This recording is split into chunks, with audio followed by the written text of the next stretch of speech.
నిర్మించి మొత్తం వీళ్ళు ఇష్ట ప్రకారం చేసే పరిస్థితికి వచ్చారు.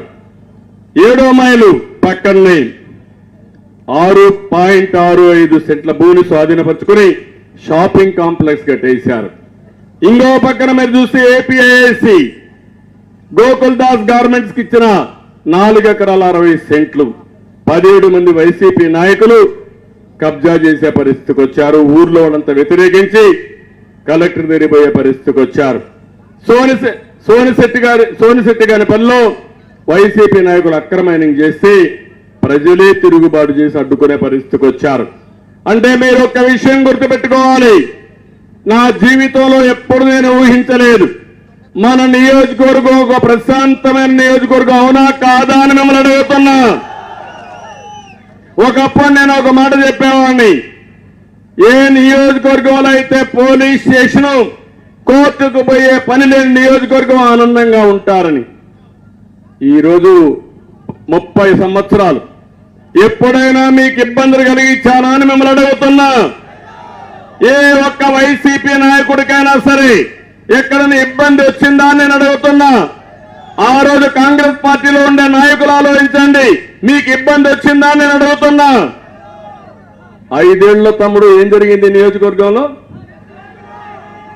రౌడీజం పెరిగిందా లేదా? భూ కబ్జాలు పెరిగాయా లేదా?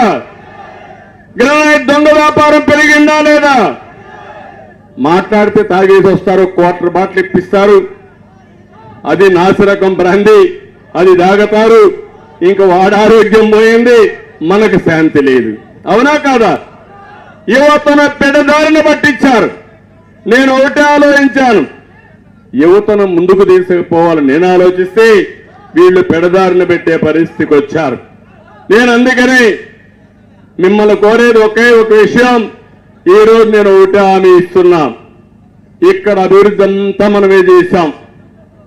220 kVA సబ్ స్టేషన్ కానీ, బీసీ రెసిడెన్షియల్ స్కూల్ కానీ, ఐటీఐ బిల్డింగ్ కానీ, రాళ్లబదుగూరులో జూనియర్ కాలేజ్ కానీ, ఏపీ మోడల్ స్కూల్ కానీ, అన్ని స్కూల్స్ కి ప్రహరీ గోడలు కానీ, పాలారుపై చెక్ డ్యాములు కానీ, టీటీడీ కళ్యాణ మండపాలు కానీ, 1-2 కాదు అన్ని పనులు మనమే చేశాం.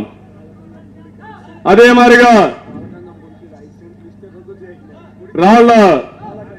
రాళ్ల గంగమ్మ గుడికి 5 సెంట్లు ఇస్తే అది కూడా క్యాన్సిల్ చేసే పరిస్థితికి వచ్చారు.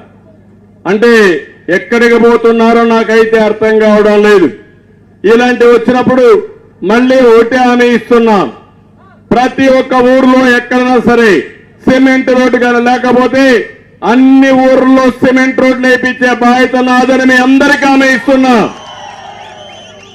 మీ పొలాలకు పోయే రోడ్లన్నీ వేయించే బాధ్యత కూడా తీసుకుంటామని చెప్పి నేను మీకు తెలియజేస్తున్నా. ఇదే కాదు, గ్రామంలో పరిశుభ్రంగా అవడం కోసం నేను ఆ రోజు చెత్త నుంచి కాంపోస్ట్ తయారు చేసి షెడ్లు కట్టాను, అవి కూడా పోయినాయి.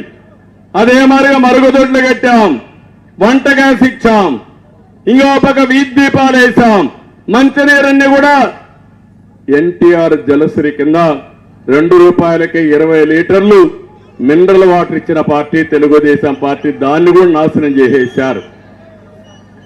ఇవన్నీ కూడా ఈరోజు నేను ఒకటే మీకు హామీ ఇస్తున్నాను, అన్ని గ్రామాల్లో మౌలిక సదుపాయాలు పూర్తి చేస్తాను. అన్ని గ్రామాలకి సిమెంట్ రోడ్లు కానీ డబల్ రోడ్లు కానీ వేయించే బాధ్యత నాదని మరొకసారి మీ అందరికీ హామీ ఇస్తున్నా. ప్రాథమిక ఆరోగ్య కేంద్రాలు ఇవన్నీ కూడా వేయిస్తాను.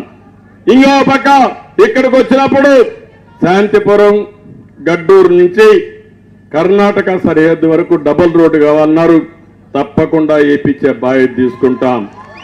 శివరామపురం నుండి వయా కొలమడుగు వరకు దండికుప్ప వరకు డబల్ రోడ్డు కావాలన్నది కూడా వేస్తాం.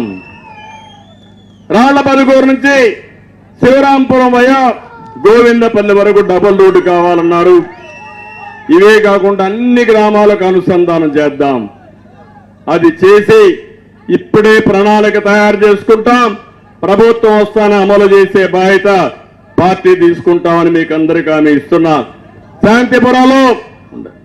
శాంతిపురంలో ఏవైతే ఎక్కడన్నా వేకంటి భూములు ఉంటే అవన్నీ రిజర్వ్ చేసి అవసరమైతే కొన్ని భూములు అక్వైర్ చేసి కూడా మళ్ళా మన పిల్లలకు